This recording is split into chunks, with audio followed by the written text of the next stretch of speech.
Hello friends, welcome to let's achieve NET JRF में आपका स्वागत है। मेरा नाम है मोनिका। हमारा आज का टॉपिक रहने वाला है डिडक्शन, जो कि 80C से लेकर 80U तक, जो कि इनकम टैक्स के अंदर पूछी जाती है। यूजीसी नेट पेपर 2 के अंदर, जो कि कॉमर्स का पार्ट है इनकम टैक्स, उसके अंदर डिडक्शन मेन टॉपिक है, जिससे हर बार क्वेश्चन आता है, जिससे कभी सेक्शन पूछ लिया जाता है, इस सेक्शन में लिमिट क्या है, कभी उससे रिलेटेड जो सेक्शन होता है उससे रिलेटेड कौन कौन एलिजिबल होता है। इस तरह के क्वेश्चन डिडक्शन से हमेशा यूजीसी नेट के एग्ज़ाम में देखने को मिलते हैं। तो हमारा टॉपिक आज यही रहने वाला है। साथ ही साथ मैं आपको एक इन्फॉर्मेशन और देना चाहती हूँ वीडियो को स्टार्ट करने से पहले या टॉपिक को स्टार्ट करने से पहले, कि हमारी जो कंबाइंड वीडियो है इनकम टैक्स से रिलेटेड, वो भी आपको जल्दी ही मिलने वाली है। मैं आपको प्रोवाइड करवा दूंगी।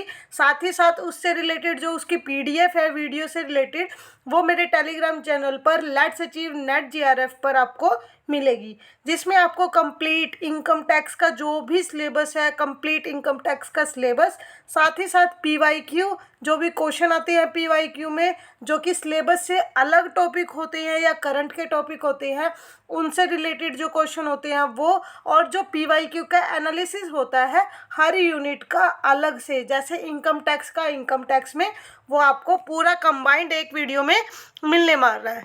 मेरा मेन टॉपिक यही है, मेन मोटिव यही है कि जो बच्चे नया स्टार्ट कर रहे हैं, जो सोच रहे हैं हमें यूजीसी नेट का एग्ज़ाम क्रैक करना है, जीआरएफ क्रैक करना है, तो उनके लिए मेरा यही मोटिव है कि मैं उनको पूरी एक कंबाइंड वीडियो प्रोवाइड करवा सकूं, ताकि उनको अपना सिलेबस और जो उनकी प्रिपरेशन है उसको करने में उनको डिफ़िकल्टी ना हो। क्योंकि क्या होता है, हमें टॉपिक तो मिल जाता है लेकिन हमें कंप्लीट वीडियो नहीं मिलती, और कई बच्चे ऐसे होते हैं जो अफोर्ड नहीं कर पाते पूरा कंप्लीट जो पेड कोर्सेज होते हैं उनको।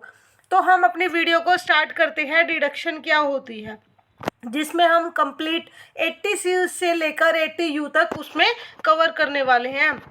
डिडक्शन क्या होती है? What is deduction? Tax deduction refer to claim made to reduce your tax income. मतलब जो टैक्सेबल इनकम है, जो आपने कंप्लीट 5 हेड्स को कंबाइंड करके अपनी टैक्सेबल इनकम निकाली है, उसको जो डिडक्शन है वो आपको रिड्यूस करती है। Arise from various investment expenses include by एक टैक्स पेयर। जैसे कोई टैक्स पेयर है, उसकी टैक्सेबल इनकम बनती है 5 लाख रुपए, लेकिन उसने कहीं चैरिटी में दिया है, या कहीं इन्वेस्टमेंट की है, या उसने एलआईसी में पैसा लगाया है, या कहीं और भी अलग अलग टर्म्स हैं। उसके अकॉर्डिंग जब वो इन्वेस्टमेंट करता है, या डोनेशन देता है, या चैरिटी में देता है पैसों को, तो उसके बिहाफ पर उसको एक टैक्स से रिलीफ दी जाती है, जिसको हम डिडक्शन बोलते हैं। दस income tax deduction reduce your overall tax liability. जो डिडक्शन है वो आपकी टैक्स लाइबिलिटी को रिड्यूस करती है। It is a kind of tax benefit which help you save tax. ये एक तरह का टैक्स बेनिफिट है जो कि आपको, जो आपकी टैक्सेबल इनकम है उसको रिड्यूस करता है, और जो आपकी करंट इनकम बनती है उसको, उसमें ये आपको बेनिफिट देता है या आपको हेल्प करता है। How ever the amount of tax you can save depend on the type of tax benefit you claim. ये अलग अलग तरह से होते हैं। इसके बेनिफिट्स पढ़ते हैं कैसे होते हैं। There are number of benefit associated with tax deduction, which include tax deduction help you reduce an amount from your taxable income and save tax। जो टैक्स डिडक्शन है वो आपकी जो टैक्सेबल इनकम है उसकी अमाउंट को रिड्यूस करती है, और साथ ही साथ टैक्स को सेव करती है। When you claim any income tax deduction it reduce the amount of your income that is a such of tax. जो कि है आपकी जो इनकम है, जो आप टैक्स के रूप में गवर्नमेंट को पे करने वाले हो, उसको ये बचाती है, रिड्यूस करती है, उसको ये जो आपकी इनकम है उसमें ये बेनिफिट देती है आपको। Reduce taxable income help you save and invest money in other area. ये आपको हेल्प करती है कि आप ज़्यादा से ज़्यादा जो अपनी इनकम है उसको सेव करें, उसको इन्वेस्ट करें, ताकि जो करंट का जो सिनेरियो चल रहा है, जो उसमें आप अपना कंट्रीब्यूशन दे सके, ताकि आपकी जो सेविंग की हैबिट है उसको इंक्रीज़ हो, ताकि जो टैक्स लाइबिलिटी है या टैक्सेबल इनकम है वो आपकी रिड्यूस हो। आपको इन्वेस्टमेंट करने के मौके दिए जाते हैं, और साथ ही साथ एक आपकी हैबिट डेवलप की जाती है आपकी फैमिली को लेकर या अपने पेरेंट्स को लेकर, कि आप सेविंग करें, इन्वेस्टमेंट करें अलग अलग एरियाज़ में। तो उसके बेस पर आपको डिडक्शन दी जाती है, ताकि जो आपने इन्वेस्टमेंट की है उसके बिहाव पर जो आपकी टैक्सेबल इनकम है वो आपकी रिड्यूस हो जाए।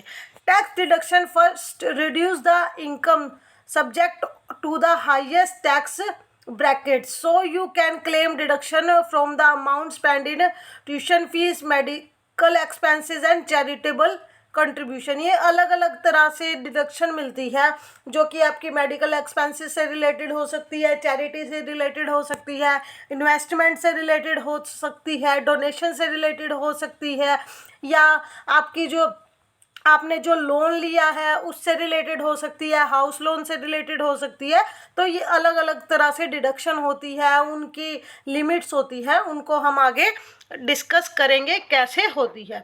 अब हम डिडक्शन को कम्प्लीटली अच्छे से समझने से पहले जो 3 टर्म है हमारी सेम है, जिनमें डिफरेंस हमें समझना ज़रूरी है। जैसे रिबेट होती है, डिडक्शन होती है और अजम्पशन होती है, तीनों अलग अलग तरह से काम करती है। जो रिबेट होती है वो 87A के अंदर मिलती है, जो अप टू 12,500 तक मिलती है, जो ओनली रेजिडेंट इंडिविजुअल के लिए होती है। ये रिबेट होती है 87A के अंदर, जो कि 12,500 तक ही मिलती है। केवल इंडिविजुअल रेजिडेंस है जो इंडिया का, उसको मिलती है। डिडक्शन में क्या फ़र्क होता है?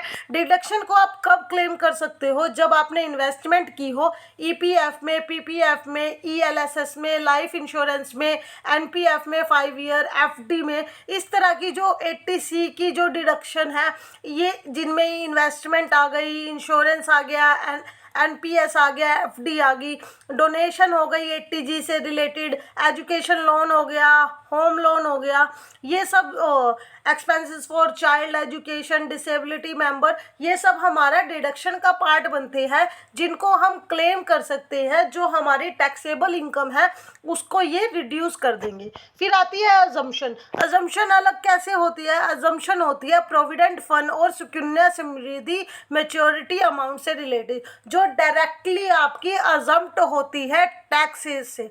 मतलब आप उसको ना तो ऐड करना होता ना ही उसको लेस करना होता, ये आपकी डायरेक्टली अजम्प्ट होती है। इस पर किसी तरह का ना तो टैक्स होता है, ना किसी तरह का इसको आपको ऐड करना होता है। जैसे फिर आती है अजम्पशन 60% ऑफ एनपीएफ विड्रॉ। जब आप एनपीएफ से विड्रॉ करते हो 60% ऑफ अमाउंट पर, वो भी आपकी अजम्प्ट होती है। हाउसिंग रेंट अलाउंस, जो कि आपका फुली अजम्प्ट होता है। इनकम फ्रॉम एग्रीकल्चर, जैसे कि आपने लास्ट वीडियो में देखा है, जो कि एग्रीकल्चर से रिलेटेड है हमारी, उसमें भी जो एग्रीकल्चर इनकम होती है वो फुली अजम्प्ट होती है, उस पर किसी तरह का टैक्स नहीं होता। वॉलंटरी रिटायरमेंट पर भी आपकी अजम्प्ट होती है। जो कि ये मॉर्टेज वगैरह हो गई या कंपनसेशन हो गया, ये इस तरह का ये हमारा फुली अजम्प्ट की कैटेगरी के अंदर आता है, जिन पर किसी तरह का टैक्स नहीं होता। ये फुली अजम्प्ट होती हैं। इनको फुली अजम्प्ट नहीं होती, इनको 2 पार्ट्स में डिवाइड किया जाता है, जैसे कि फुली अजम्प्ट और पार्शली अजम्प्ट उसके केस में होती है। ऐसा नहीं होता, ये डिडक्शन से बिल्कुल अलग होती है। डिडक्शन में तो आपको एक सर्टेन लिमिट तक बताया जाता है। जब आप इस केस में इन्वेस्टमेंट करोगे तो आपको अपनी टैक्सेबल लाइबिलिटी से या जो टैक्सेबल इनकम है उससे आपको रिलीफ मिलेगा। लेकिन जब आप अजम्पशन के अंदर आते हो तो ये आपकी टैक्सेबल इनकम से डायरेक्टली रिड्यूस हो जाती है। डिडक्शन पढ़ते हैं क्या होती है under section 80C to 80U। 80C के अंदर क्या आता है? 80C के अंदर ये होती है सेविंग से रिलेटेड और जो स्पेसिफाइड एक्सपेंडिचर होते हैं उससे रिलेटेड। इनके अंदर असेसी कौन होता है? इसमें individual, HUF, resident, non resident, Indian foreign citizen इसके असेसी हो सकते हैं। नेचर ऑफ पेमेंट क्या होती है? LIC for self, spouse, child के केस में ये जब आप LIC में इन्वेस्टमेंट करते हो जो कि सेल्फ के लिए हो सकती है या आपके पार्टनर जो आपका स्पाउस है उसके लिए हो सकती है या आपके जो बच्चे हैं उनके लिए हो सकती है। इसमें ULIP भी इंक्लूड होती है, FD फॉर 5 ईयर्स इंक्लूड होती है, NSC इंक्लूड होती है, ELSS इंक्लूड होती है, इंफ्रास्ट्रक्चर शेयर बॉन्ड इसके अंदर इंक्लूड होती है, पेंशन फंड ऑफ MFF इसके अंदर इंक्लूड होती है, PFF, PF जो कि SPF, RPF, PPF और ASAF जो कि इसके अंदर इंक्लूड होती है। ट्यूशन फीस इसके अंदर इंक्लूड होती है। सुकन्या समृद्धि के अंदर जो आप इन्वेस्टमेंट करते हो उसकी डिडक्शन आपको 80C के अंदर मिलती है। और ये कि ये हमारा इसके अंदर थोड़ा सा ये पुरानी ऐड हो गई, मैं आपको इसमें बताती हूँ इसके अंदर क्या क्या इंक्लूड होता है। 80C के अंदर हम किस किस को इंक्लूड करते हैं? The section provide a deduction of up to 1.5 lakh. जो 80C के अंदर डिडक्शन मिलती है वो 1,50,000 तक की आपकी डिडक्शन मिलती है जब आप इन्वेस्टमेंट करते हो। किसके अंदर? EPF के अंदर, PPF के अंदर, NSC के अंदर, ELSS के अंदर, टैक्स सेविंग फिक्स डिपॉजिट के अंदर। इसके अंदर फिर किनको इंक्लूड किया जाता है? Premium paid for life insurance policy, premium paid on insurance policy of self, spouse और चाइल्ड। जब आप प्रीमियम पॉलिसी लेते हो, प्रीमियम पेड करते हो लाइफ इंश्योरेंस के केस में अपने लिए, अपने स्पाउस के लिए, अपने चाइल्ड के लिए, चाइल्ड माइनर भी हो सकता है और मेजर भी हो सकता है। If you pay a premium for your parents then you will not be allowed to take a deduction. अगर आप प्रीमियम लाइफ पॉलिसी इंश्योरेंस ले रहे हो अपने पेरेंट्स के लिए, वो 80C का पार्ट नहीं बनती। If in the case of HUF the premium paid for any member it can be either a life policy और एन एंडोर्समेंट पॉलिसी हो सकती है। Any amount investment in Sukanya Samriddhi in the name of your daughter, any girl child for whom you are a legal guardian.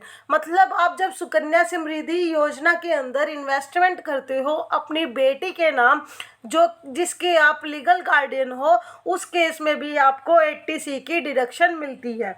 और किस case में deduction मिलती है आपको? कंट्रीब्यूशन करने के लिए PPF में, पब्लिक प्रोविडेंट फंड में, अप्रूव्ड सुपर एनुएशन फंड के अंदर जब आप इन्वेस्टमेंट करते हो तब भी आपको मिलती है।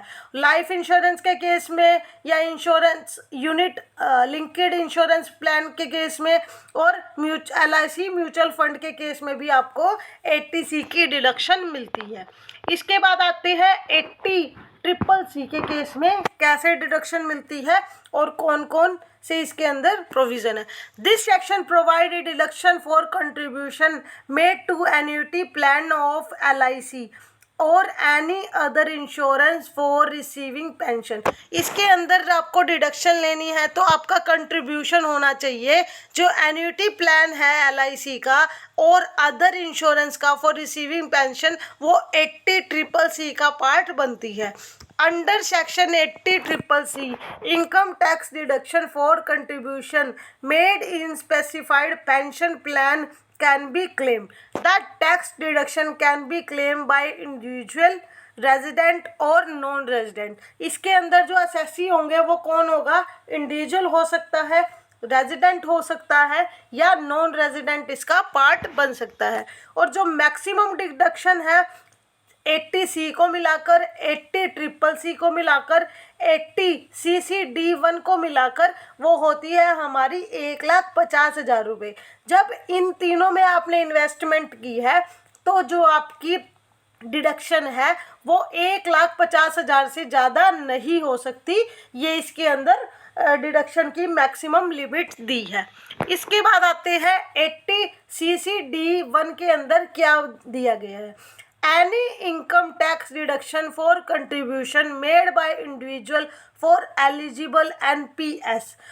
The contribution made to eligible NPS amount is a tax deductible up to 1.5 lakh under section 80 CC-D1 के अंदर. The deduction shall be restricted to the amount contribution or the below given percentage whichever is less. However, this tax benefit is within the overall ceiling limit of section CCE 1.5 lakh. To know the computation of the assumption amount eligibility your more, आप उसमें आगे पढ़ सकते हो इसके अंदर किन किन को इंक्लूड किया जाता है। 80 CC-D का पार्ट कौन बनता है, इसका जो असेसी होता है वो इंडिविजुअल ही होता है जिसने कि कंट्रीब्यूशन किया है NPS के अंदर। और जो तीनों की डिडक्शन है 80C की, 80CCC की, 80 CC-D की 1 की, तीनों की जो मैक्सिमम डिडक्शन लिमिट है वो 1.5 लाख रुपीज़ है। 80 CC-D1B के अंदर क्या कहता है, additional income tax deduction to contribution made by individual for eligible NPS के अंदर, यदि आपने NPS के अंदर कंट्रीब्यूशन किया है इंडिविजुअल ने, तो उसके अंदर केस क्या बनता है, 80 CC-D1B given you to additional tax saving benefit up to 50,000 for contribution to the NPS account. It is over and above the limit of section C. It shall not be subjected to ceiling limit of 1.5 lakh. The section CC-D have gained so much attention as you can invest up to 2 lakh in an NPS account and claim a deduction of full amount 1.5 lakh under section CC-D1 and 50,000 under section CC-D1B के। मतलब क्या है, जो section C है, CCC है, CC-D1 है, उसकी deduction की लिमिट क्या है, वो 1.5 लाख है। लेकिन जो इंडिविजुअल है अदर से NPS के अंदर डिडक्शन लेना चाहता है तो उसकी लिमिट है 50,000 रुपये। अगर वो इन्वेस्टमेंट करता है उसके अंदर 2 लाख से ज़्यादा, तो वो क्या होता है, अप टू 2 लाख रुपये, मतलब 2 लाख तक वो इन्वेस्टमेंट करता है तो उसके ऊपर उसको 50,000 की डिडक्शन एडिशनल मिल जाती है जब इंडिविजुअल NPS के अंदर इन्वेस्टमेंट करता है, अपना कंट्रीब्यूशन करता है। 80 CC-D2 के अंदर क्या कहता है, जब कोई एम्प्लॉयर इन्वेस्टमेंट करता है, कंट्रीब्यूशन करता है NPS के अंदर, your contribution to NPS is deductible under section CC-D1 और CC-D1B के अंदर। जब आप इंडिविजुअल खुद उसके अंदर NPS के अंदर कंट्रीब्यूशन कर रहे हो तो आपको डिडक्शन मिलती है 80 CC-D1 के अंदर, 80 CC-D1B के अंदर। लेकिन जब एम्प्लॉयर कंट्रीब्यूशन करता है NPS के अंदर तो आपको डिडक्शन है वो 80 CC-D2 के अंदर मिलती है, जिसमें जो एम्प्लॉयर है वो कंट्रीब्यूशन करता है NPS में। तो NPS में डिडक्शन कैसे है, the deduction amount shall be restricted to 40% of salary. मतलब सैलरी के अंदर किसको इंक्लूड करेंगे, बेसिक सैलरी प्लस DA को, उसका 40% ही आपको डिडक्शन के रूप में मिल सकता है in case of government employed and 10% in case of any other employees. मतलब गवर्नमेंट के केस में आपको 40% मिलेगी डिडक्शन, और अदर एम्प्लॉयज़ के केस में जो कि गवर्नमेंट के एम्प्लॉयज़ नहीं है, जो प्राइवेट सेक्टर में काम कर रहे हैं, उस केस में आपको डिडक्शन मिलेगी 10%। अब आते हैं हमारी सेक्शन डी की डिडक्शन। सेक्शन डी की डिडक्शन किससे रिलेटेड होती है, ये मेडिकल इंश्योरेंस प्रीमियम से रिलेटेड होती है।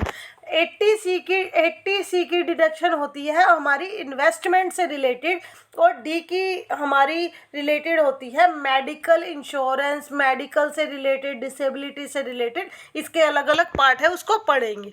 तो 80D की डिडक्शन क्या कहती है? Income tax benefit from medical insurance premium.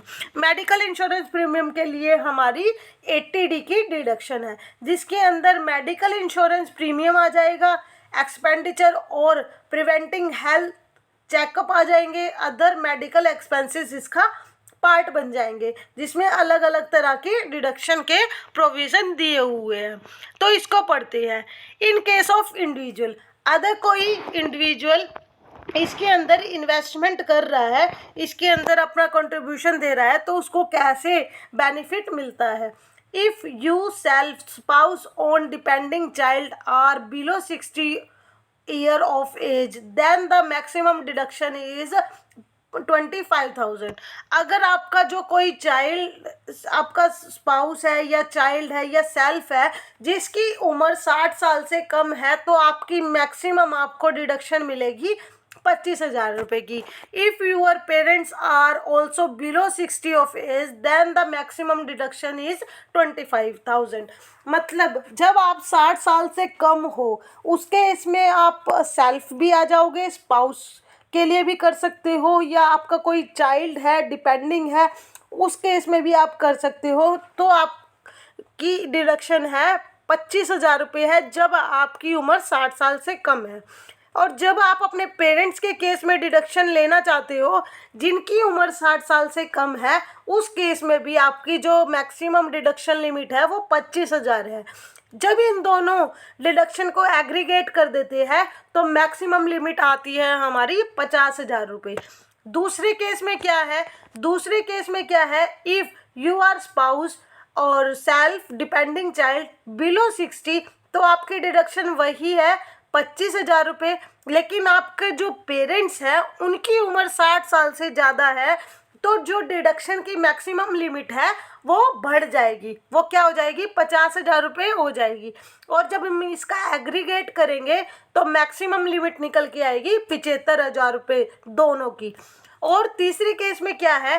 तीसरे केस में जो सेल्फ है, स्पाउस है या डिपेंडिंग चाइल्ड है, उसकी उम्र भी 60 साल से ज़्यादा है, और जो आपके पेरेंट्स हैं उनकी उम्र भी 60 साल से ज़्यादा है, तो आपकी इंडिविजुअल जो लिमिट है वो क्या हो जाएगी? मैक्सिमम 50,000 रुपये।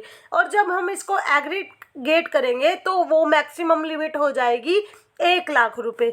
Reduction up to 5,000 shall be allowed for payment made toward preventing health checkup.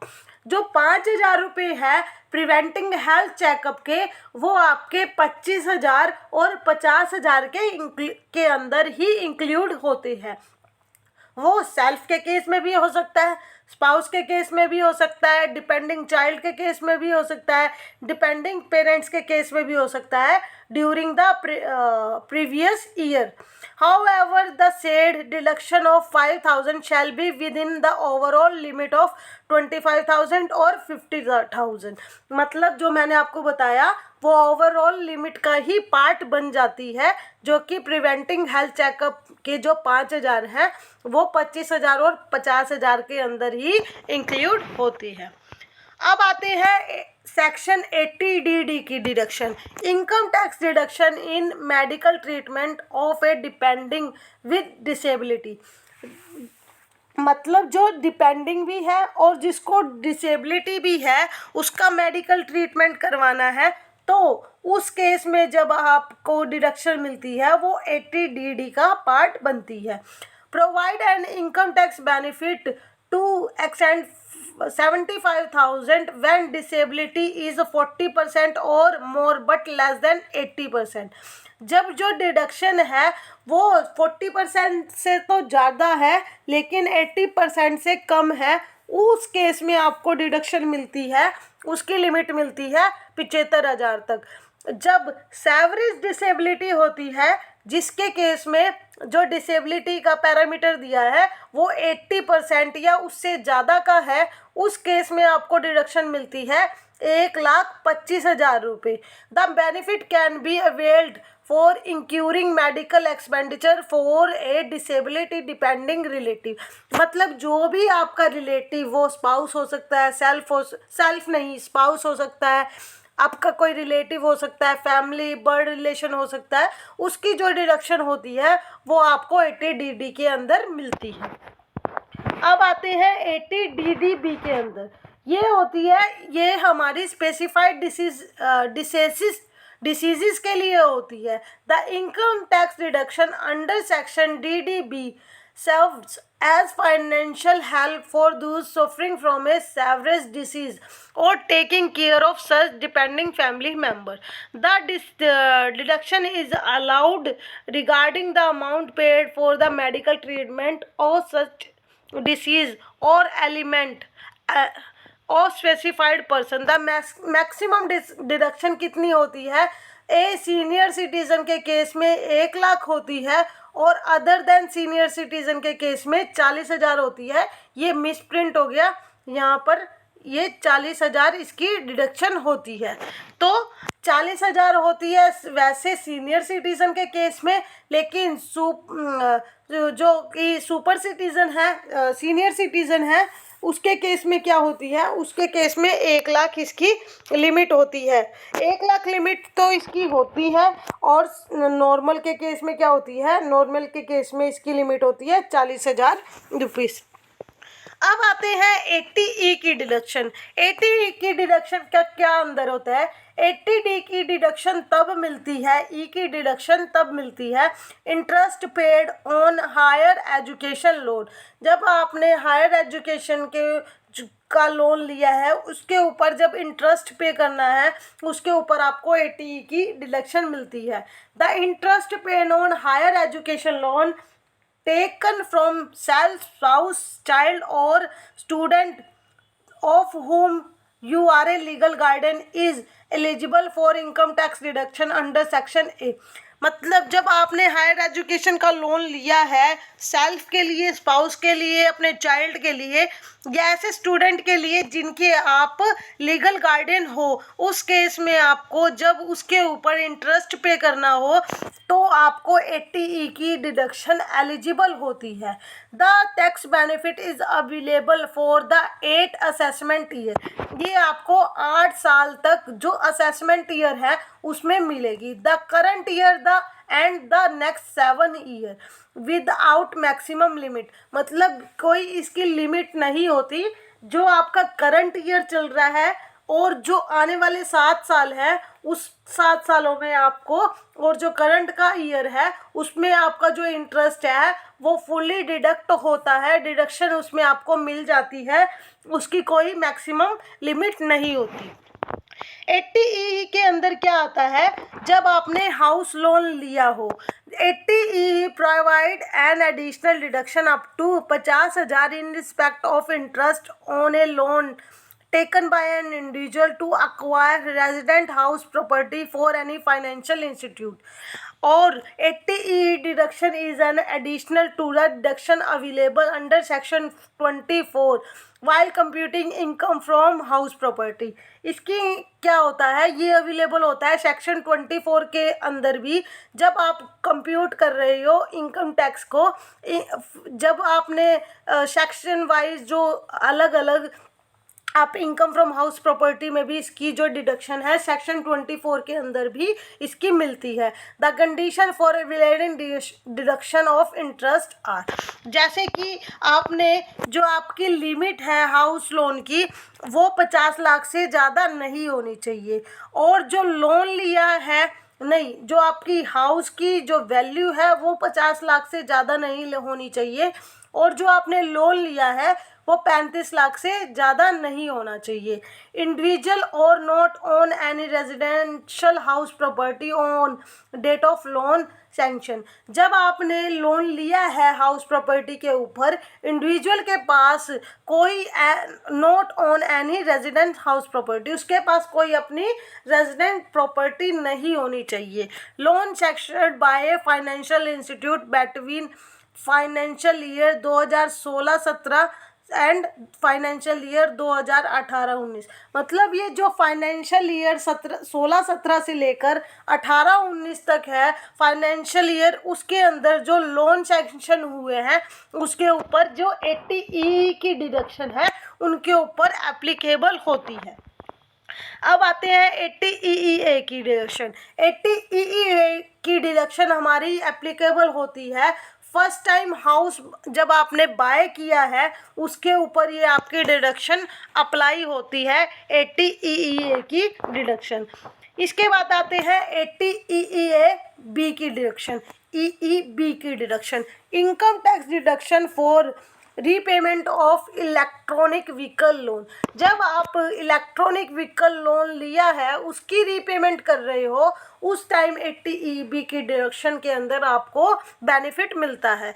This section was introduced to promote the purchase of electronic vehicles among individual by giving them tax relief on the interest paid on loan taken to purchase such vehicle from any financial year from 2019 से लेकर जब 2023 के बीच में आपने electronic vehicle पर loan लिया है और जब आप उसकी इंटरेस्ट की पेमेंट कर रहे हो उस पर आपको डिडक्शन मिलती है अप टू 1.5 लाख रुपीज़। लेकिन वो लोन आपने लिया हो 2019 से 23 के बीच में, तभी आपको उसके ऊपर डिडक्शन मिलती है। ये क्यों दिया गया है? ताकि जो इलेक्ट्रॉनिक व्हीकल है उनको प्रमोशन मिल सके, उनको प्रमोट किया जाए, ज़्यादा से ज़्यादा बिके। और 80G के अंदर क्या है? 80G की डिडक्शन कब मिलती है? जब आपने डोनेशन दी हो made to specified fund and charitable institute. Deduction under this section is available to all type of tax payer, जिसके अंदर इंडिविजुअल भी आ जाएगी, फर्म भी आ जाएगी, LLP आ जाएगा, एनी अदर पर्सन जिसने कोई डिडक्शन, जो चैरिटी इंस्टीट्यूट है या स्पेसिफाइड फंड है उनके अंदर डिडक्शन दी है तो वो 80G का पार्ट बनते हैं। The deduction amount is a base on the category in which the fund fall with or without any qualified limit, where the fund are subject to qualified limit to formula to calculate of deduction gross qualified amount minus net qualified amount. The donation shall be made in any mode of payment other than cash। मतलब जो आपने deduction दी है, वो donation दी है, वो आपकी cash में नहीं होनी चाहिए, उसके अलावा आप किसी भी मोड में उसकी पेमेंट कर सकते हो जब वो 2000 से ज़्यादा हो। Donation in kind are not eligible for deduction under this section. किस तरह के डिडक्शन इसके अंदर इंक्लूड नहीं होती उनके बारे में भी पढ़ेंगे। अब आते हैं 80GG की डिडक्शन। 80GG की डिडक्शन तब होती है जब आपने हाउस रेंट पे करना हो। हाउस रेंट जब आपका पे करना हो तब उसकी डिडक्शन आपको होती है 80GG के अंदर। Reduction under this section is available only to those individuals who do not receive any benefit by way of HRA, house rent allowance or HRFA, मतलब रेंट फ्री अकोमोडेशन। मतलब आपको हाउस रेंट अलाउंस से भी benefit ना हुआ हो और rent free accommodation से भी बेनिफिट ना हुआ हो तो उसके बाद जो आपकी डिडक्शन है वो 80GG का पार्ट बनती है, जिसमें आप क्लेम कर सकते हो 5000 पर मंथ हाउस रेंट पेड को। The admissible deduction shall be list of this following. मतलब आपको किन किन टर्म्स को फॉलो करना होगा। जो आप 5000 रुपये पर मंथ की डिडक्शन इसके अंदर ले सकते हो। 25% of the adjusted total income, rent pay less than 10% of total income. Adjusted total income is equal to total income excluding short term capital gain under section 111A and long term capital gain under section 115A के अंदर के उनको exclude करके जो भी आपकी adjusted total income होगी उसका 25% या rent pay less than 10% of total income उसकी आप डिडक्शन 80GG के अंदर ले सकते हो। 80GG के अंदर किसको डोनेशन का आता है? उसमें आता है साइंटिफिक रिसर्च या रूरल डेवलपमेंट का। Cash donation of more than 2000 are not allowed. इसके अंदर जो डोनेशन आप दे रहे हो 2000 से ज़्यादा की कैश में अलाउड नहीं होती, और इसमें आपको 100% जो आपने डोनेशन दी है 100% आपकी डिडक्टेबल होती है। जितनी भी आपने डोनेशन दी है कैश के अलावा वो आपकी डिडक्शन में एप्लीकेबल होती है। जीजीबी की डोनेशन क्या होती है? जब आपने पॉलिटिकल पार्टी में डोनेशन दी हो, किसी इंडियन कंपनी ने किसी पॉलिटिकल पार्टी में डोनेशन दी है तो वो पार्ट बनती है जीजीबी का, जिसमें 100% डिडक्शन आपकी एलिजिबल होती है। लेकिन कब होती है? जब आपने वो कैश में ना दी हो या चेक में या किसी भी अदर मोड में आपने उस डोनेशन को पॉलिटिकल पार्टी को दिया हो। जीजीसी की डोनेशन क्या होती है? जब कोई पर्सन पॉलिटिकल पार्टी में डोनेशन देता है अदर देन इंडियन कंपनी, तब आपकी डिडक्शन आती है, जीजीसी का पार्ट बनती है, जिसमें कंप्लीटली आपकी 100% जितनी भी अमाउंट आपने डोनेशन दी है वो डिडक्टेबल होती है। उसके बाद आते हैं आरआरबी की। आरआरबी के अंदर क्या होता है? इसके अंदर रॉयल्टी ऑन पेटेंट को लिया जाता है। A resident of India an individual जो पेटेंट है जिसके पास can claim a deduction under section RRB in respect of patent register on और आफ्टर 1/4 मतलब 1 अप्रैल 2003 के बाद जिसका जो पेटेंट है रजिस्टर्ड है वो इसके अंदर डिडक्शन के लिए क्लेम कर सकता है। Deduction amount shall be lower of, मतलब मतलब कब होती है? लोअर कैसे हो सकती है? या तो आपको 100% डिडक्शन मिलेगी या उसकी लिमिट है 3 लाख रुपए तक। या तो आप 3 लाख रुपए तक डिडक्शन ले लो, या जो आपकी जो रॉयल्टी जो पेटेंट के रूप में आपको रॉयल्टी मिल रही है उसका 100% 3 लाख या 3 लाख से कम हो सकता है। For claiming the benefit under this section patent must be registered under the patent act 1970। मतलब आपको जब पेटेंट के ऊपर रॉयल्टी के लिए डिडक्शन चाहिए तो जो आपका पेटेंट है वो रजिस्टर होना चाहिए अंडर सेक्शन पेटेंट 1970 के अंदर। उसके बाद आते हैं सेक्शन 80 क्यू बी। इसके अंदर डिडक्शन किसको मिलती है? जो ऑथर होते हैं उनको अपनी रॉयल्टी इनकम मिलती है, उसकी डिडक्शन होती है क्यू बी के अंदर।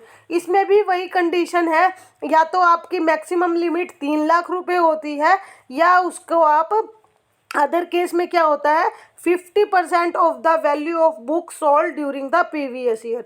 या तो आप 3 लाख तक के डिडक्शन ले सकते हो या 50% of total value of book sold during the previous year. आपने जितनी भी बुक सोल्ड की है प्रीवियस ईयर के अंदर उसका 15% वैल्यू का उसकी आप डिडक्शन क्यू बी के अंदर ले सकते हो। टीटीए क्या कहता है? 80 टीटीए जब आप डिपॉजिट करते हो सेविंग अकाउंट के अंदर से तो उसकी डिडक्शन आपको टीटीए के अंदर मिलती है।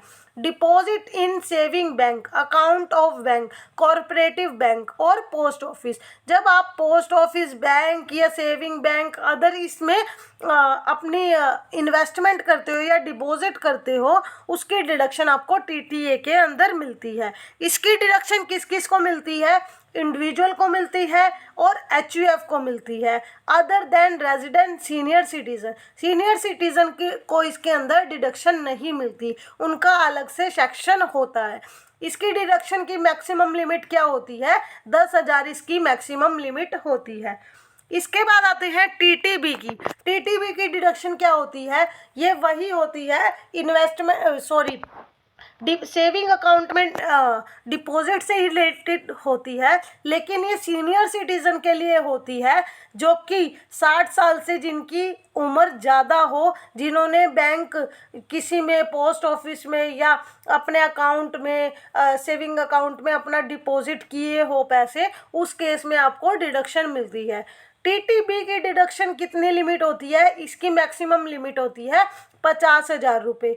लेकिन इसके अंदर जैसे कि टीटीए के अंदर जो कि डिडक्शन अप्लाई नहीं होती सीनियर सिटीज़न पर, लेकिन इसके केस में सीनियर सिटीज़न एज की केस में आपको फुली अप्लाई होती है, उन्हीं के लिए ये डिडक्शन होती है टीटीबी की।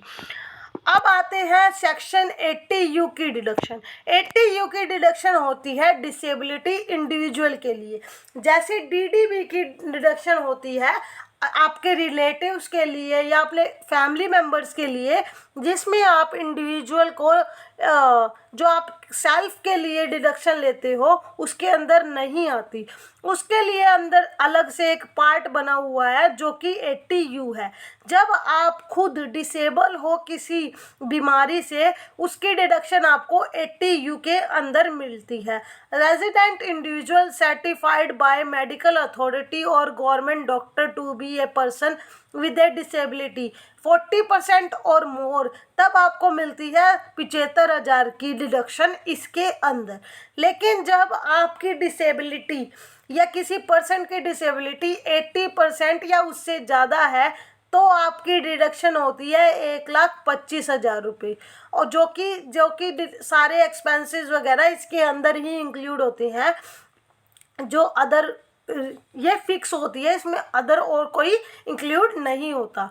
1,25,000 रुपये जब आपकी डिडक्शन जब आपकी डिसेबिलिटी 80% या उससे ज़्यादा हो, और 75,000 की डिडक्शन जब किसी पर्सन की डिसेबिलिटी 40% या उससे ज़्यादा हो, उस केस में आपको इंडिविजुअल के केस में जो कि सेल्फ के लिए होती है वो 80U का पार्ट बनती है।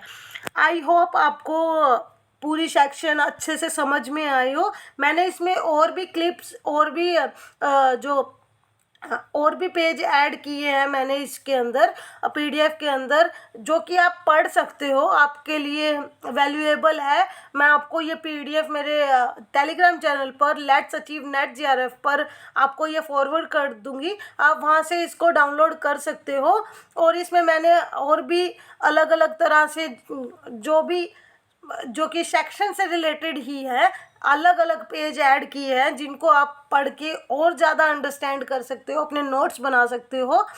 तो आपको वीडियो अच्छी लगी हो तो लाइक कीजिए, चैनल को सब्सक्राइब कीजिए और शेयर कीजिए, ताकि मैं आपके लिए ऐसे ही वीडियो बनाऊं और आपके साथ जो PDF शेयर करना है मेरा मोटिव, वो भी मैं कर सकूं। इस पे वीडियो पे इंगेजमेंट को आप इंक्रीज कीजिए, तो मैं आपके